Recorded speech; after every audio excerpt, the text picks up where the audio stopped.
On est dans acte 9. Alors, joyeuse Pâques à ceux à qui je ne l'ai pas dit, hein, c'est un super week-end. Hein, c'est le week-end où on célèbre, en fait, on se souvient. On se souvient de quoi? On se souvient que la croix est vide et que le tombeau est vide. Et il y a de super enseignements thématiques à faire sur ça, hein, sur que Jésus est ressuscité. C'est ce qu'on célèbre aujourd'hui. Jésus est vivant et c'est une puissance incroyable qui a transformé nos vies, qui nous transforme, qui change les vies. Mais nous, ce qu'on va faire, c'est on va parler de la Pâque, mais en continuant l'enseignement dans Actes. Et dans Actes, on était dans Acte 9. Hein, et vous allez voir en fait que ce texte nous parle aussi de la Pâque. Il nous parle aussi de Jésus ressuscité, et un homme va avoir cette révélation complètement bouleversante que Jésus est vivant. Et on va le lire ensemble. Donc je vous invite à prendre Acte 9 et au verset 1. Acte 9 au verset 1. Prenez-le pendant que je me sers un verre d'eau. Donc Acte 9 et au verset 1. Et on va lire le témoignage d'un homme qui s'appelle Saul de Tarse. Et cet homme-là a eu une histoire, un parcours de vie assez incroyable, hein, puisqu'il était très connu avant de la communauté juive et il sera très connu après de la communauté chrétienne. Et on lit ensemble. Quant à Saul, il respirait toujours la menace et le meurtre contre les disciples du Seigneur. Il se rendit chez le grand prêtre et lui demanda des lettres pour les synagogues de Damas afin de pouvoir arrêter et amener à Jérusalem les partisans de cet enseignement qu'il trouverait, ou doctrine, hommes et femmes. Comme il était en chemin et qu'il approchait de Damas, tout à coup, une lumière qui venait du ciel resplendit autour de lui. Il tomba par terre et entendit une voix lui dire « Saul, Saul, pourquoi me persécutes-tu » Il répondit « Qui es-tu, Seigneur » Et le Seigneur dit « Moi, je suis Jésus, celui que tu persécutes. Lève-toi, entre dans la ville et on te dira ce que tu dois faire. » Les hommes qui l'accompagnaient s'arrêtèrent, muets de stupeur. Ils entendaient bien la voix, mais ils ne voyaient personne. Saul se releva de terre, et malgré ses yeux ouverts, il ne voyait rien. On le prit par la main pour le conduire à Damas. Il resta 3 jours sans voir, et il ne mangea ni ne but rien pendant ces 3 jours. À quel point ce qu'il a vécu l'a tout simplement traumatisé et a changé sa vie. On va prier. Seigneur Jésus, on te demande que tu ouvres nos cœurs, que ton esprit agisse, Seigneur, et que ta parole puisse se répandre dans les rues de cette ville, sur les canaux d'Internet, Seigneur, juste que ta parole puisse se répandre et que ton nom soit loué et sanctifié ce matin. Seigneur Jésus, bénis ton église locale, Seigneur, que tu puisses bénir chaque chrétien dans son église locale, Seigneur, et merci parce que tu es notre Dieu et on s'attend à toi, Seigneur, tu es notre espérance. Merci Jésus, Amen. Et donc nous avons ce Saul de Tarse, on lit Acte 9, verset 1, quant à Saul, il respirait toujours la menace et le meurtre contre les disciples du Seigneur. On en a déjà parlé de Saul. On a déjà vu ce Saul, puisque si vous tournez quelques pages avant, vous avez au chapitre 7, hein, vous avez en fait, quand on est en train de juger Étienne, à la fin du chapitre 7, on traîne Étienne fou de rage en dehors de Jérusalem pour le lapider, pour l'exécuter, lui qui était considéré comme un apostat, hein, quelqu'un qui pervertissait du coup les voies de Dieu et la nation. Et du coup, on le lapide. Et au verset 58, on lit, hein, ils le traînèrent à l'extérieur, on lit, les témoins avaient déposé leurs vêtements aux pieds d'un jeune homme appelé Saul. On était en train de lapider Saul, de lui jeter des pierres pour le tuer, pour briser ses mains et pour le mettre à mort. Et pendant ce temps-là, quelqu'un proposait de garder les vêtements de ceux qui exécutaient Étienne. C'était Saul. Et on lit au chapitre 8, au verset 1, Saul approuvait l'exécution d'Étienne. Ce jour-là, une grande persécution éclata contre l'Église. Et au verset 3, quant à Saul, il cherchait à détruire l'Église. Il pénétrait dans les maisons et en arrachait hommes et femmes et les faisait jeter en prison. Saul deviendra l'apôtre Paul. Donc parfois je vais dire Paul ou de Saul. Paul, son deuxième nom romain, aussi un surnom, hein, ça veut dire le petit. Donc Paul a été appelé toute sa vie le petit. celui qui a été tellement un grand enseignant de la parole de Dieu, Paul. Et en fait, son vrai prénom, c'est Saül. Saul, prénom hébreu ou araméen, je ne sais pas, en tout cas, c'était son prénom. Et on voit que ce Saul, eh bien, dit de lui-même qu'il n'est pas digne d'être appelé apôtre. Il est le plus petit des apôtres, car il a persécuté l'Église de Dieu. Il va le dire lui-même dans ses épîtres. Et qui était Saul? Alors, qui était Saul? Alors, Saul, Acte 22 nous dit en fait que c'était un juif né à Tars en Cilicie. Tars, c'était une ville qui avait une grande aura universitaire, culturelle. Il y avait une grande communauté bourgeoise. C'était on va dire, la troisième ville universitaire de l'Empire romain. Voilà, les gens y vivaient bien. Il y avait une grande communauté bourgeoise. Ils aimaient manger, faire la fête. Ils aimaient la culture. C'était une vie trépidante, une vie bien dynamique que la ville de Tars. Mais Paul, lui, il est né en tant que juif, dans une communauté très stricte, très rigoureuse. C'était un orthodoxe juif et qui a vécu avec beaucoup de règles pour appliquer la religion juive.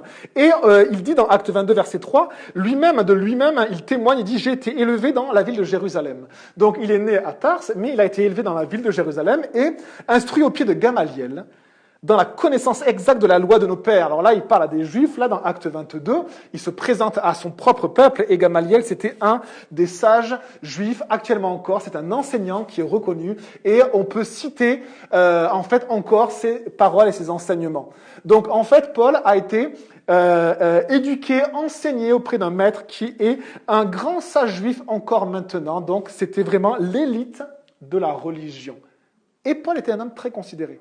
Paul, en fait, on pense qu'il faisait partie du Sanhédrin, ce conseil, cette élite juive, et il avait même pas 30 ans, donc c'était assez exceptionnel de voir un homme qui faisait partie du Sanhédrin, et c'est pour ça qu'on pense d'ailleurs qu'il était marié, parce qu'on pouvait en faire partie que si on était marié, il y avait plein de critères comme ça. Donc, c'était quelqu'un vraiment de très très en vue, de zélé et de très prometteur. Vous savez, comme ces jeunes personnes extrêmement douées, on a des ministres jeunes ou un président jeune, qui en fait gravissent les échelons très très vite et se retrouvent un peu au sommet. C'était Saul de Tarse, un jeune extrêmement brillant, renommé, qui finalement était même à la tête de tout un mouvement de persécution contre l'Église. En fait, c'était le fer de lance du gouvernement, on pourrait dire juif. Alors, il y avait les Romains, effectivement, mais de la communauté juive. Et il l'œuvrait pour combattre cette mauvaise doctrine, cette mauvaise enseignement qui pervertissait la nation juive. Et ce mauvais enseignement, cet enseignement mensonger, qu'est-ce que c'était? Eh bien, on va le voir après, mais c'est que Christ est ressuscité. C'est l'enseignement qu'il combattait. Et on voit un petit peu ce qui est marqué. Il respirait toujours la menace et le meurtre contre les disciples du Seigneur. Il respirait, il inhalait la menace et le meurtre. Et la parole de Dieu nous dit que la menace et le meurtre, ce sont des choses qui viennent de notre propre cœur.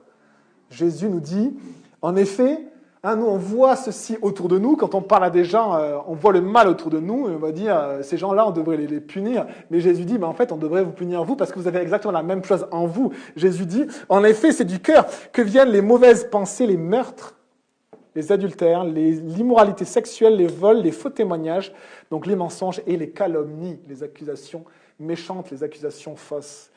Et on voit que Jésus, en fait, reprend toute sa génération, il nous reprend aujourd'hui, il nous dit, mais vous jugez le mal qui est chez les autres, vous pensez que le monde tournerait mieux si on faisait ceci et ceci chez les autres, mais Jésus dit c'est faux. Il tournerait mieux si votre propre cœur était lavé. Il n'y a que ce moyen-là, parce que c'est de votre cœur que sortent ceci. Et quand Jésus enseigne sur le meurtre, vous savez de quoi il enseigne? Il enseigne sur la colère. Il dit, si tu t'es déjà mis en colère contre une personne, alors ce n'est pas être en colère contre un acte qui est mauvais. Dieu se met en colère contre l'injustice. C'est une colère qui est juste. On peut se mettre en colère contre l'injustice, contre les actes mauvais. Mais quand on se met en colère contre une personne, eh bien, Dieu nous dit que c'est un péché. Parce que en fait, cette colère-là, c'est la racine du meurtre. C'est-à-dire que les meurtriers qui sont en prison, en fait, ils ont la même racine que moi, Bruno, j'ai dans mon cœur. Cette colère que des fois j'ai que je peux avoir contre mes enfants, contre ma famille, contre mes élèves, contre mes voisins, contre les personnes qui sont autour de moi. On a cette colère, en fait, que je développe contre une personne. C'est la même racine que le meurtre. Les meurtriers, qu'est-ce qu'ils ont fait? Ils étaient comme nous, simplement, à un moment donné, ils ont pété un câble. Mais simplement, ils avaient exactement la même racine, cette colère qui monte, et qui, si on le laisse effectivement grandir, c'est la racine du meurtre. Et donc on voit que Saul n'était pas différent de nous. Il respirait la menace. Alors la menace, c'est aussi quelque chose de négatif dans la parole de Dieu, parce que quand justement Paul enseigne aux maîtres par rapport à leurs esclaves, avant il y avait des esclaves, hein, eh bien il enseigne aussi à toutes les personnes qui ont des responsabilités par rapport aux gens sous lesquels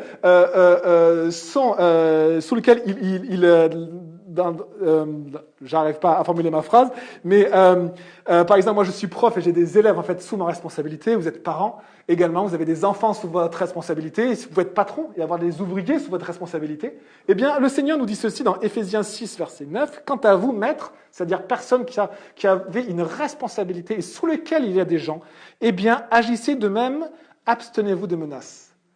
Et ça nous reprend. Je ne savais pas qu'il y avait ce verset-là dans la Bible. Et là, ça m'a repris, moi je menace mes élèves. Et ça m'a repris. Alors, ça ne veut pas dire qu'il faut fonctionner sans règles. Ça ne veut pas dire que... Mais il y a toute une grâce qui vient de la part de Dieu. Et il y a également des sanctions si on enfreint les règles. Mais la menace, c'est pas ça. C'est vraiment cette envie de faire justice contre les gens. On veut appliquer la justice sur les gens. Et en fait, ça, Dieu dit non, ça me regarde. N'essayez pas d'appliquer la justice, mais il y a des règles. Dans ma maison, il y a des règles. Mes enfants, je les corrige selon les règles que je veux être celles de Dieu. Donc, ce n'est pas ne pas corriger, mais cette menace, appliquer la justice et oublier en fait que la justice appartient à Dieu. Donc, menace et meurtre. Et regardez ce verbe qui est utilisé. Il est respiré. Il respirait la menace et le meurtre. C'est vraiment le mot qui veut dire inhaler. Ça veut dire que l'environnement de Paul, c'était la menace et le meurtre. Il était constamment dans cet univers-là. Il était un pieux zélé religieux et constamment il respirait cet univers d'opposition contre les mécréants, d'opposition contre les apostats, de vie juste, mais d'appliquer aussi la justice chez les autres. Et il était constamment là-dedans, il respirait. Et quand je préparais cet enseignement, eh bien, le Seigneur également, en fait, me reprenait, parce que dans quelle atmosphère moi je vis? Qu'est-ce que j'inhale tout le temps, en fait, dans ma vie, dans mes journées, hein? Qu'est-ce que je regarde, qu'est-ce que j'entends, qu'est-ce que je prends, qu'est-ce que j'ingurgite comme ça à longueur de journée? Eh bien, sachez que ce que l'on ingurgite, l'ambiance dans laquelle on est, eh bien, a un impact sur tout notre âme, notre corps tout entier. Vous savez très bien que l'atmosphère que l'on respire, eh bien, elle se retrouve également, son odeur, ses molécules se retrouvent dans nos vêtements, se retrouvent dans nos cheveux, se retrouvent dans nos poumons et dans notre sang. On respire cela et en fait, c'est tout notre être qui est impacté. Et si on vit dans une atmosphère de violence, eh bien, tout notre être va prendre ceci. Un univers d'immoralité sexuelle, eh bien, on va être impacté complètement. En fait, ça nous change en fait. Et on voit en fait que Paul, lui, c'était un univers on pourrait dire, un peu de fanatisme religieux, hein, même si on va le voir, on est tous dans notre cœur un peu extrémistes. Et puis, il respirait tout le temps cela. Il respirait tout le temps cela. Et la première question, c'est dans quelle atmosphère vivons-nous? Et Paul, il avait un combat. Il avait un combat, puisqu'il se rendit chez le grand prêtre, verset 2, il lui demanda des lettres pour les synagogues de Damas, afin de pouvoir arrêter et amener à Jérusalem les partisans de cette doctrine, de cet enseignement, qu'ils trouveraient hommes ou femmes. En fait, le combat de Saul, c'était de trouver tous ceux qui disent que Jésus est ressuscité et de les mettre en prison, de faire taire cette fausse doctrine, ce mensonge qui pour lui, corrompait la nation juive, sa communauté. Alors là, on peut se demander, mais Damas, c'était pas en fait dans la circonscription de Jérusalem, c'était pas dans le territoire d'Israël, c'était un peu à part. Et Damas, c'était une autre région qui était dirigée par les Nabatéens et qui était aussi propice aux Juifs. Et on pense que ils avaient des autorisations, les Juifs, pour faire appliquer leurs lois auprès de leur propre communauté.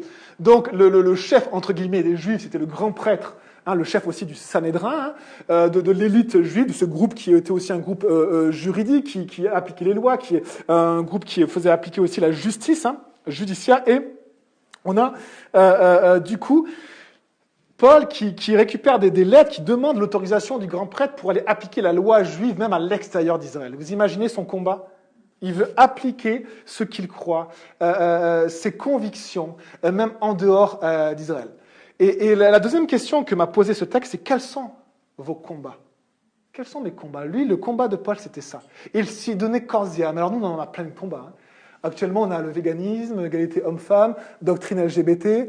On a quoi? On a plein de combats. Maltraitant des animaux. Et puis on s'en donne, on s'y adonne corps et âme parfois. Et plus que cela, en fait, on est tellement convaincus, comme Paul était convaincu. Tous nos combats sont, pour nous, on a l'impression qu'ils sont justes, ils sont dignes d'être combattus, sinon on ne combattrait pas. Et donc on a nos combats, nos chevaux de bataille, on dit. Et puis on est tellement convaincus qu'on veut que les autres croient comme nous. Moi j'étais un petit peu comme ça, le Seigneur m'a rappelé, on veut que les autres croient comme nous, mais la doctrine LGBT c'est pareil, mais l'égalité homme-femme c'est pareil, mais même s'il y a des choses qui sont bonnes dans l'égalité homme-femme bien sûr, mais on veut imposer aux autres ce que l'on croit, nos combats. Et c'est ce que faisait Paul. Il voulait imposer, il appliquait la justice, il allait jusque... Et ce que nous dit Paul, c'est que c'était un extrémiste. Mais notre propre cœur est extrémiste, les amis. Quand nous imposons nos pensées, nous sommes extrémistes. Et donc quand quelqu'un impose sa doctrine, il est extrémiste. Il est extrémiste. Et on le vit dans notre société. On est dans une société où il y a des doctrines qui sont considérées comme, à un moment donné, bonnes, alors qu'il y a 20 ans, elles étaient considérées comme mauvaises. Il y a 20 ans, on combattait une doctrine et on disait ça c'est mal. Et 20 ans après, on combat le contraire et on dit ça c'est bien. Et en fait, on est, si vous voulez, des marionnettes.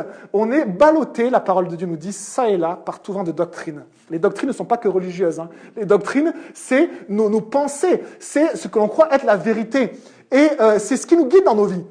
Certains vont être guidés toute leur vie. Ils pensent que, voilà, il faut dire la bonne doctrine LGBT parce que c'est ça la vérité. D'autres, ils vont combattre toute leur vie sur la maltraitance des animaux parce que c'est terrible de voir les animaux souffrir. Et d'autres, et ainsi de suite, et ainsi de suite. On a nos doctrines. Et Paul combattait une nouvelle doctrine. Il combattait la doctrine des chrétiens. Et elle était nouvelle, cette doctrine. Elle était apparue il y a quelques années, peut-être une dizaine d'années. Et il y avait un grand mouvement, une communauté qui s'était levée des Juifs, là, et qui avait soi-disant abandonné les bonnes traditions, les anciennes traditions, et qui suivaient Jésus-Christ, le Nazaréen, qui soi-disant était mort et ressuscité. C'était une nouvelle doctrine. Et on voit que Paul, lui, son combat, c'était de combattre contre cette doctrine-là, cet enseignement, c'est le même mot, contre les partisans de cette doctrine-là. Et c'était son combat. Et la question que je vais vous poser, c'est quels sont vos combats? Qu'est-ce qui vous tient à cœur vraiment et pour lequel vous voulez vraiment vous investir? Quels sont vos combats? Paul, son combat, c'était ça. On a tous des combats qu'on considère comme justes et pour lesquels on veut donner notre temps, notre énergie et tout. Et Paul va être transformé par une chose, la lumière de Christ. Et il va complètement changer de combat. Il va commencer à combattre le bon combat, nous dit la parole de Dieu. Combat le bon combat. Il y a 1000 combats. Il y a 1000 vagues qui nous font balloter d'une doctrine à l'autre, 1000. Et si vous voulez être convaincu de la fragilité de ces doctrines, eh bien, si vous aimez l'histoire, et même l'histoire récente, vous regardez sur 60 ans, toutes les doctrines qu'il y a eu, nous contredisons constamment. Nous disons que telle doctrine, c'était la vérité. On est passé par le communisme, on est passé par le capitalisme, on est passé par maintenant l'ouverture des mœurs, on est passé par 1000 choses. Et on élève les animaux au rang des hommes, on passe par 1000 choses. Et ce qui est génial, c'est qu'on se contredit. Mais à chaque fois, on dit que c'est la vérité. À chaque fois, on dit c'est ça que tu dois faire. Et on impose, on est extrémiste dans nos propres cœurs. Et Paul était un extrémiste, et moi, j'étais aussi un extrémiste. Et nous avons un cœur d'extrémiste, parce que nous imposons nos pensées. Et on a ce Paul qui avait son combat, qui voulait imposer autour de lui. Et on voit au verset 3 ce qui va se passer. Verset 3, comme il était en chemin et qu'il approchait de Damas, tout à coup, une lumière qui venait du ciel resplendit autour de lui. Qu'est-ce qui pouvait arrêter Paul? Qu'est-ce qui pouvait arrêter cet homme-là qui se donnait corps et âme pour sa cause qu'il considérait comme morale, juste, religieuse, pour Dieu? Une seule chose l'a arrêté. Une lumière qui vient du ciel. Et le verset suivant va nous dire que cette lumière est celle de Jésus. Une seule chose l'a arrêté, la lumière de Christ. L'Église oublie trop souvent ceci. Que le vrai combat, que le bon combat, c'est d'apporter la lumière de Christ dans le monde. C'est notre combat. On peut être tellement triste de voir des animaux souffrir. On peut être triste de voir des inégalités. Mais bien sûr, les amis, mais notre combat, Le combat qui restera, ce qui va avoir un impact éternel, c'est de transmettre la lumière de Christ dans ce monde-là. Et Jésus nous en montre la voie. Jésus, il nous montre la voie et il nous dit, mais n'oubliez pas que le vrai combat, c'est transmettre ma lumière. Je vous le montre, je le fais. Moi, sans vous, je le fais, je montre ma lumière à Paul. Regardez comment il est transformé. Regardez, c'est le seul moyen que l'Église a. C'est le seul combat que l'Église a. Transmettre la lumière de Christ aux nations. Parce que Jésus est la lumière des nations. Le tombeau est vide. La croix montre qu'il a souffert et montre le sang qui a coulé. Jésus est la lumière des nations. Et la parole de Dieu nous parle de cette lumière dès le départ. Dès que Jean, un apôtre qui a vécu depuis le début avec Jésus, parle de Jésus. Qu'est-ce qu'il dit dans Jean 1 ? Vous pouvez le prendre. Qu'est-ce qu'il va dire ? Il va parler de la lumière. Mais que va dire Jésus sur cette lumière? Il va dire dans Jean 8, verset 12, Jésus leur parlera de nouveau et dit « Je suis la lumière du monde ». Celui qui me suit ne marchera pas dans les ténèbres, mais il aura la lumière de la vie. C'est le verset qui est sur l'écriteau. Jésus dit, pendant que je suis dans le monde, je suis la lumière du monde. Est-ce que vous êtes dans le monde? Est-ce que Jésus vit en vous? Eh bien, vous êtes la lumière du monde. Vous êtes la lumière du monde. Et Jean 1 nous dit ceci. Au commencement, il y avait quelque chose que Jean va appeler la parole. La parole existait déjà. La parole était avec Dieu et la parole était Dieu. Il dit c'est quelque chose, faisait partie de Dieu, c'était Dieu. Et il continue, il dit elle était au commencement avec Dieu, tout a été fait par elle et rien de ce qui a été fait n'a été fait sans elle. C'est elle qui a créé toute chose. Par sa puissance, par cette lumière-là, et on va le voir comment il décrit ceci, il dit cette parole, en cette parole, dans ce qu'on a du mal à définir, parce qu'on parle de ce qui nous dépasse, nous les humains, eh bien, en cette parole, il y avait la vie est la lumière des hommes. La lumière brille dans les ténèbres, et les ténèbres ne l'ont pas reçue. Il y a un combat. Le seul combat des chrétiens, c'est d'apporter la lumière, mais cette lumière est combattue, forcément. Et donc, si vous voulez avoir un combat un peu plus simple que ce combat-là, choisissez un autre combat. Mais le combat que Jésus donne, il dit ceci, vous êtes la lumière du monde. Vous êtes le sel de la terre. Si le sel perd sa saveur, avec quoi lui redonnera-t-on? Il y a une seule saveur, les amis, une seule saveur que nous avons besoin de donner à ce monde-là, c'est Jésus-Christ, la saveur de Christ.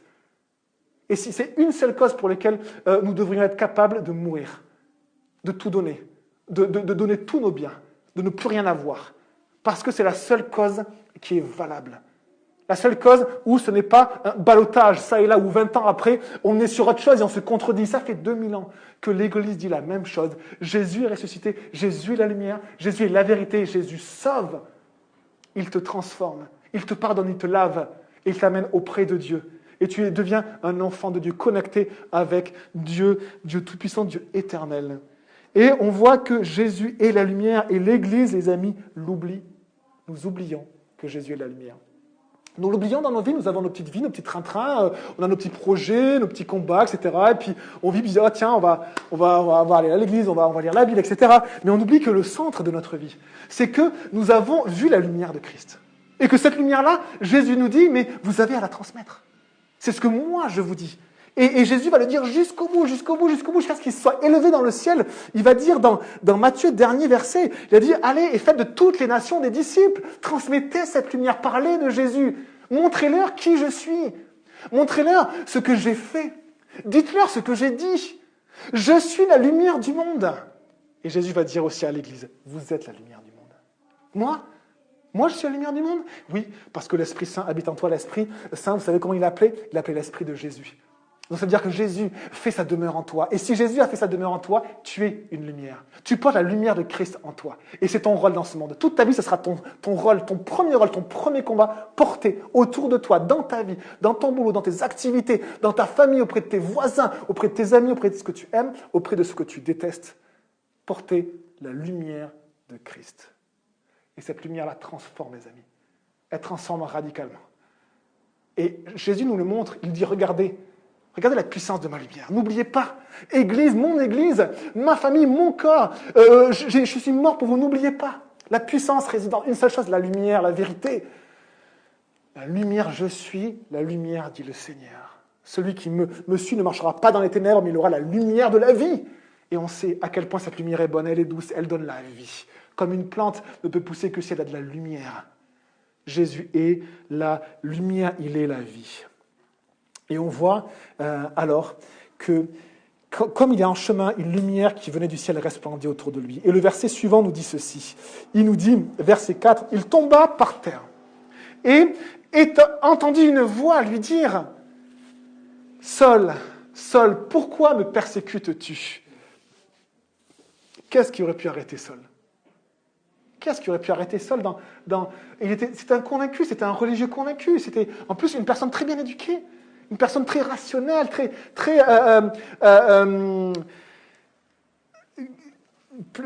plein de bonnes choses. Je pense que si on l'avait côtoyé, Paul, je pense qu'on aurait dit, quel chic type. Bon, il a ses idées, hein, mais quelle personne incroyable. Qui aurait pu arrêter Paul ? Eh bien, la seule chose qui l'arrête, c'est la lumière de Jésus. Et regardez ce qui se passe. La seule chose qui fait tomber par terre Paul, c'est la lumière de Jésus. Paul, il avait construit toute sa vie, tous ses combats, l'atmosphère dans laquelle il vivait. Il avait construit tout ça. Nous, c'est pareil, on construit nos vies, puis on a nos doctrines qui changent d'une époque à l'autre. C'est des doctrines qui n'ont rien à voir, mais c'est pas grave, on construit nos vies. Et la lumière de Jésus, en fait, fait écrouler le château de cartes qui était la vie de Paul. Ce que Paul considérait comme solide, comme étant le fondement de sa vie, comme étant le bon combat, la bonne doctrine, ce qu'il faut faire, ce qu'il faut dire, ce qu'il faut transmettre, ce qu'il faut imposer, eh bien tout ça, en fait, s'écroule en un instant parce qu'il est confronté à la lumière éclatante de Christ. Et un autre texte nous dit que cette lumière était plus brillante que le soleil. Il a été entouré d'une lumière éclatante. Il ne voyait plus rien, mais ébloui complètement. Il entend une voix.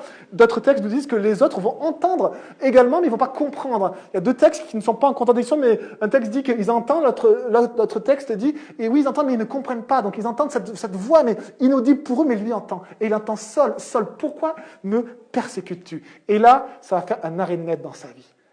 Lui qui pensait être dans la vérité, lui qui pensait avoir le bon combat, combat moral, on a déjà parlé de tous les combats qui existent dans ce monde, j'ai oublié le véganisme, tiens, mais voilà, on a 1000 combats, eh bien, il est arrêté net par la lumière de Jésus. Et celui que Saul, en fait, combattait, était en face de lui. Jésus, source de lumière pour les nations. Et Jean 1, verset 9, nous a dit, cette lumière était la véritable lumière qui, en venant dans le monde, éclaire tout homme. La lumière de Christ n'éclaire pas que les gens bien, ou les gens que nous, on considère.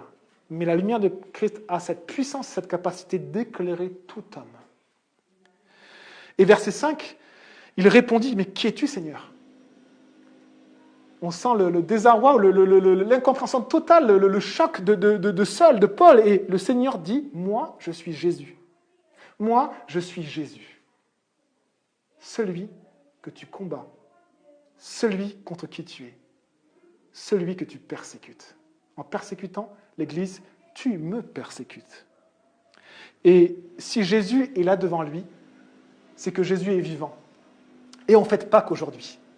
Et ça a été la Pâque de Paul. Paul, il a vécu cette Pâque-là. Il a vécu le moment où il a vu Jésus ressusciter. C'était un moment terrible pour lui, bouleversant, parce que toute sa vie s'est écroulée. Toute sa vie, comme un château de cartes. Tout ce qu'il considérait comme sûr, tous en plus ce qu'il enseignait aux autres. Ceux qui lui donnaient une légitimité pour mettre en prison des gens et même pour aller les amener jusqu'à l'exécution. Il faisait abjurer des gens. Des chrétiens qui croyaient en Dieu disent que Jésus-Christ n'est pas ressuscité. Sinon, tu vas aller à l'exécution. Certains abjuraient leur foi et disent d'accord, ils avaient trop peur et on ne peut pas les juger parce que ça serait peut-être notre cas. Mais il y en avait d'autres qui disaient mais non, Jésus est vraiment ressuscité, je l'ai vu. Et alors, on les lapidait, on les crucifiait. On les mettait en prison, il a séparé des familles, il a séparé un homme de sa propre épouse, il a séparé des enfants de ses propres parents. Saul a fait cela. Et il pensait que c'était bon. Il était dans cette atmosphère qui respirait constamment, et il pensait être dans la vérité, et que c'était bon, jusqu'au moment où il a vu la lumière de Christ. Et tout son château de cartes s'est écroulé. Jésus est ressuscité. Est-ce que notre monde actuel est mieux ou pire que le monde de Paul? Parfois, on se dit, non, il est pire. Il y a une immoralité grandissante et on le sait. Et on pourrait citer tellement de choses. Mais je vais vous citer juste quelques points pour vous montrer que la situation à l'époque était également compliquée. Vous savez comment les gens s'amusaient? Ils allaient dans des arènes, les gens ne jouaient pas au foot, mais les gens s'entretuaient à mort. Ils se découpaient, c'était juste dégueulasse, c'était extrêmement gore. Ce que vous voyez sur Netflix, là, les trucs super gore, ils le voyaient en réalité. Saint Augustin, un homme qui a vécu au 3e, 4e siècle, qui s'est converti après, dit que les combats de gladiateurs, c'était un truc qui amorçait. On regardait, il y avait du sang, etc. Et puis les gens étaient amorcés. Il y avait comme une compétition, mais c'était affreux, les gens se mettaient à mort. Ils se coupaient la tête, se coupaient les mains, c'était juste affreux, c'était dégueulasse. Et il y avait cet amorçage-là. Excusez-moi, mais c'est une société qui était particulière. Comment on condamnait les gens? Est-ce qu'on les mettait en prison avec nourriture et de l'eau pendant 5 ans, 10 ans? On les crucifiait, on les torturait, ou on leur coupait la tête. Dans cette société-là, on obligeait les gens à adorer l'empereur. Si on n'adorait pas l'empereur, eh bien, on pouvait avoir des impôts supplémentaires ou aller en prison. Et donc, il fallait faire des offrandes à l'empereur et dire à l'empereur, tu es Dieu, je te prie, ô empereur. Et ceux qui connaissaient Jésus disaient, mais oui, je ne peux pas faire ça. C'est Jésus, Dieu. C'est Jésus qui est le seul roi. Alors, juste pour vous dire qu'à un moment donné, un empereur va accuser les chrétiens à tel point qu'il va prendre les chrétiens et il va en faire des torches vivantes. Il les crucifiait sur des croix, il les enduisait en fait de espèces de glu inflammable et il les enflammait vivants. Et ça éclairait ses soirées. Juste pour vous dire que oui, notre monde est immoral et difficile. Mais le monde de Paul était extrêmement difficile aussi. Et comment l'Église réagissait à cela? Actuellement, comment l'Église réagit à la difficulté que nous avons, à l'évolution de l'immoralité, à la pression qui vient même dans nos écoles, dans nos familles, auprès de nos enfants? Comment on réagit à cela? Comment on réagit? Eh bien, nous l'avons lu chapitre après chapitre. L'Église annonçait que Christ est ressuscité. L'Église annonçait la parole de Dieu. Ils allaient ça et là, ils étaient persécutés, ils fuyaient, ils n'avaient plus rien. Et on l'a lu dans Acte 7 ou Acte 8, l'Église annonçait la bonne nouvelle de la parole de lieu en lieu. Et l'Église grandissait. L'Église grandissait. Si on ne croit pas que l'Église peut grandir, c'est qu'on ne croit pas en la puissance de Christ. On ne croit pas que Jésus est la lumière. Parce que Jésus suscite la foi. La lumière de Jésus transforme les vies. Et l'Église de Jésus est bien faible, simplement parce qu'elle manque peut-être de foi, mais aussi parce qu'elle manque sur cette première chose que Jésus lui demande. Va parler de moi aux gens. Prends-toi des claques. Perds des amis. Mais sois la lumière. Aime quand on te frappe. Prie pour ceux qui te persécutent. Et partage autour de toi la parole de Christ, sans être un extrémiste qui impose, mais en étant un chrétien qui propose. Un chrétien qui propose Jésus. Et c'est le rôle de l'Église. Est-ce que Jésus sauve aujourd'hui? Regardez-vous. Est-ce que vous étiez meilleur que Paul? Est-ce que moi j'étais meilleur que Paul? Pourquoi Jésus m'a sauvé? Je ne sais pas. Je ne sais pas. Mais Jésus l'a fait, la puissance de Christ nous transforme, vient nous chercher là où nous sommes. Et il fait de nous des enfants de Dieu. Il nous remplit de son esprit, de toute puissance, de la paix, de la joie. Il nous pardonne. Et nous avons tout ce qu'il faut. Et nous le verrons après. Après, c'est comment Paul, qui va vivre ceci, va pouvoir à nouveau se relever. C'est impossible. Il a réalisé que toute sa vie était un échec. Il était considéré comme le premier. Jésus va lui montrer que sa vie est un échec, que lui-même est un échec. Il va réaliser, pendant 3 jours, il est complètement sous le choc. Il ne voit plus rien. Personne ne peut lui parler. On l'amène à Damas. Il est ailleurs. Et pendant ces 3 jours, il va réaliser tout ce qu'il a fait. Les gens qu'il a mis en prison, les familles qu'il a brisées, les exécutions qu'il a organisées, les gens qui sont morts devant lui, et lui disait, c'est bien que la justice de Dieu soit appliquée sur toi. Et tout ça, et Dieu va complètement le briser par son péché. Et on peut se dire, mais Paul méritait autre chose, Paul méritait un jugement peut-être. Mais le jugement a déjà été pris sur la croix. Le jugement a déjà été pris sur la croix. Et c'est ça la Pâque. C'est que si nous pouvons obtenir le pardon, c'est que Jésus a été jugé. Sans croix, il n'y a pas de pardon. Avec la croix de Christ, on peut être pardonné. Dieu a regardé seul. Il a regardé cet homme. Horrible pour les chrétiens. Horrible pour son propre fils Jésus. Horrible pour l'Église. Il a regardé Paul. Et il a dit, je l'aime. Je veux lui faire miséricorde. Je vais lui envoyer ma lumière. Ça va être dur pour lui. Et un autre verset nous dit, quand il va parler à Ananias, un frère, pour aller aider Paul, il va dire, mais Ananias, ne t'inquiète pas, n'aie pas peur, je vais montrer à Paul aussi combien il doit souffrir pour mon nom. Jésus a souffert pour nous. Paul aussi va souffrir, mais aussi, c'est aussi le lot de l'Église. On l'oublie, on ne veut pas de souffrance. Mais si on ne veut pas de souffrance, on n'a pas de croissance spirituelle. D'accord? Parce qu'on avance, on grandit, il faut accepter que le maître nous taille, que le maître nous fasse grandir, que certaines choses soient arrachées de nous. Jésus parle du mot arraché. Il y a certaines choses que le Saint-Esprit nous montre et dit, mais ça, tu as besoin de l'enlever. Je ne peux pas, mais enlève-le, demande-moi. Et il y a certaines choses qui doivent être arrachées. Et c'est une souffrance. La souffrance aussi des relations. Des gens, on perd des relations quand on est avec Jésus. On peut perdre de grandes choses quand on est avec Jésus. Actuellement aussi en France, vous savez. Tellement de gens n'ont plus les mêmes relations avec leurs parents, leurs frères et sœurs, etc., parce qu'ils sont à Jésus. Et le but, c'est de ne pas accuser, le but, c'est de ne pas imposer. Le but, c'est d'essayer d'être l'image de Jésus. Comment serait Jésus dans ma situation? Il serait doux, humble, rempli d'amour, ne rendant pas le mal pour le mal, priant pour les personnes, les aimant. Et il aurait ce même regard de Dieu, ce regard tellement d'amour. Vous imaginez Saul, qui est juste un personnage, si on le voit d'un point de vue chrétien, terrifiant. Dieu l'a regardé avec un regard de miséricorde. Et il lui a fait grâce. Et c'est ce que dit Paul. Il dit, moi, je suis le moindre des apôtres, en Corinthiens 15, je ne suis pas digne d'être appelé apôtre, parce que j'ai persécuté l'Église de Dieu. Et quand il dit cela, après, il va dire dans un autre verset, 1 Timothée 1, verset 13, il formait un jeune pasteur, et il dit à cet homme-là, il dit, moi, j'étais auparavant un blasphémateur. C'est une manière d'enseigner particulière. Moi, j'étais avant un persécuteur et un homme violent. Moi, j'étais violent. Et il dit ce qu'il était, il avoue son péché. Et pendant ces 3 jours, on peut penser que c'est ce que Paul a vécu. Paul, il a dû courber les genoux devant la lumière de Christ.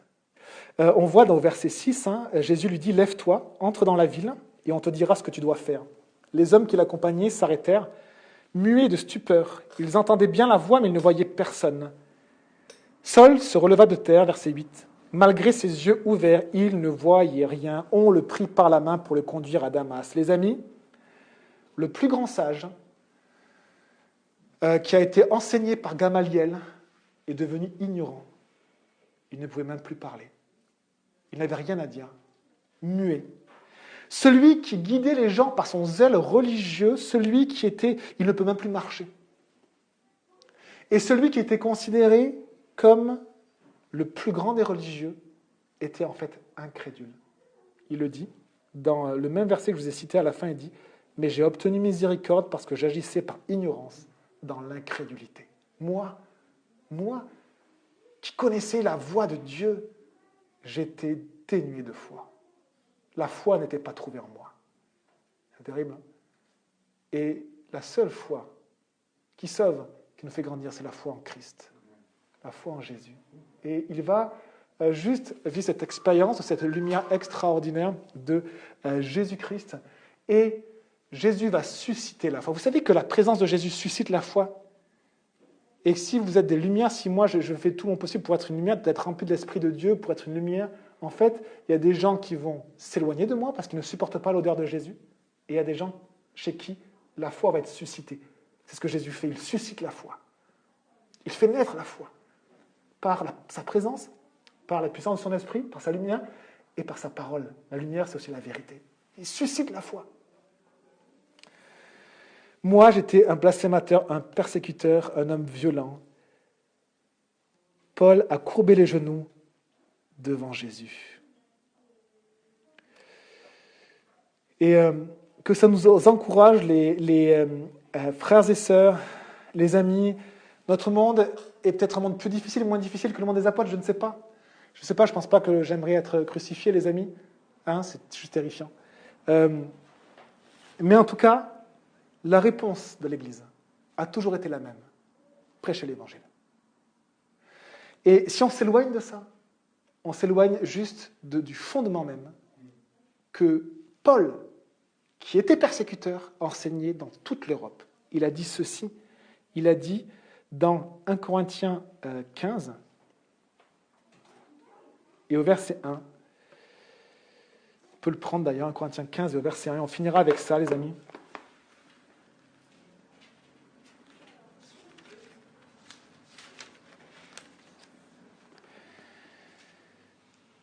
Il rappelle le centre, le fondement. Il dit « Je vous rappelle, frères et sœurs », donc 1 Corinthiens 15, page 753 de ces Bibles-là, « Je vous rappelle, frères et sœurs, l'évangile que je vous ai annoncé, que vous avez reçu et dans lequel vous tenez ferme. C'est aussi par lui que vous êtes sauvés si vous le retenez dans les termes où je vous l'ai annoncé. Autrement, votre foi aurait été inutile. Je vous ai transmis avant tout le message que j'avais moi aussi reçu. » Ce message ne vient d'aucun homme. Il vient de Dieu, il vient de Christ. Écoutez ça. Christ est mort pour nos péchés, conformément aux Écritures. Il a été enseveli et il est ressuscité le 3e jour, conformément aux Écritures. Voilà l'Évangile. Christ est mort pour mes péchés. Il est mort pour tes péchés. Et il est ressuscité. Pour te revêtir de sa vie, de sa justice. C'est l'Évangile. Christ est ressuscité. C'est ce qu'on célèbre aujourd'hui, ce week-end de Pâques. Jésus est vivant. Il est ressuscité. Alors bien sûr, on a envie de le partager. On a envie de le partager avec douceur, sans s'imposer. Il faut que Dieu nous donne un caractère de douceur qui ressemble à Jésus. Doux, humble de cœur, c'est Jésus. Plein de grâce, plein d'amour. Mais c'est le message que l'on a à partager. Et on finit avec ceci. Par la grâce de Dieu, je suis ce que je suis. Sa grâce envers moi n'a pas été sans résultat. Au contraire, j'ai travaillé plus que eux tous. Non pas moi toutefois, mais la grâce de Dieu qui est en moi. Ainsi donc, que ce soit moi ou que ce soit eux, voici le message que nous prêchons. Verset 12, on prêche que Christ est ressuscité. Voici le message que vous prêchez, les amis, autour de vous. Jésus est ressuscité. On prie les amis et après on aura un dernier chant. Merci Jésus pour ta parole, merci Seigneur parce que tu es grand et ta parole nous reprend, nous fait grandir, nous lave, elle fait couler en nous aussi Seigneur cette eau qui vient de toi, qui nous lave, qui nous rafraîchit, qui nous remplit de toi. Merci Jésus pour cela. Bénis ton Église, bénis ceux qui nous regardent sur les écrans, bénis ceux qui sont présents ici, mais bénis ton Église Jésus, bénis ton Église Seigneur. Dans ce pays, dans cette ville, dans ce monde Seigneur, aide-nous simplement à vivre ce que tu nous as demandé, aller de lieu en lieu en annonçant la bonne nouvelle de la parole. Christ est ressuscité. Sois loué Jésus. Amen.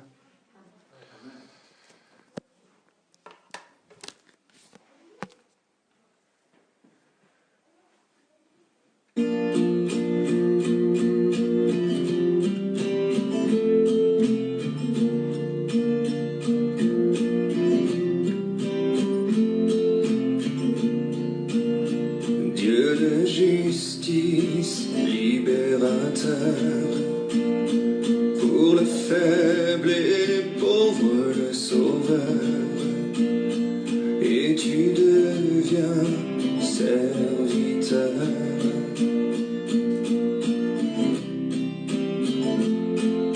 Et Jésus, tu nous appelles, et comme tu nous donnes, nous donnons aussi, nous irons nourrir les affamés, soutenir les blessés. En ton nom, nous avançons plus loin que nos chansons. Conduis-nous dans l'action. En ton nom,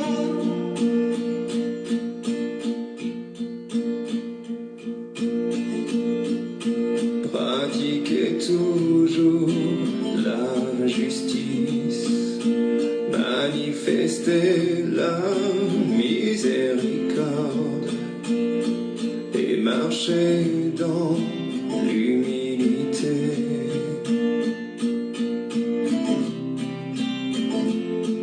Voilà mon Dieu, ce qui te plaît, et comme tu nous donnes, nous donnons aussi, nous irons nourrir les affamés, soutenir les blessés.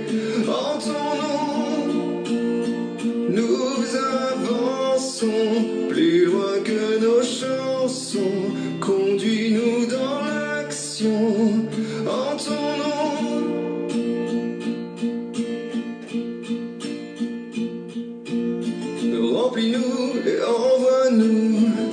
Remplis-nous et envoie-nous, remplis-nous et envoie-nous, Seigneur. Remplis-nous et envoie-nous, remplis-nous et envoie-nous, remplis-nous et envoie-nous, Seigneur.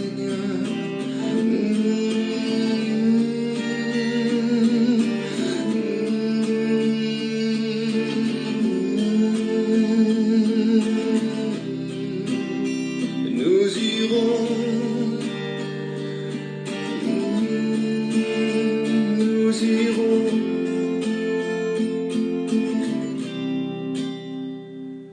Nous irons nourrir les affamés, soutenir les blessés.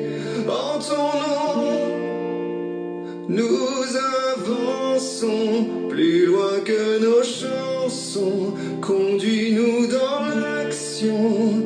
En ton nom.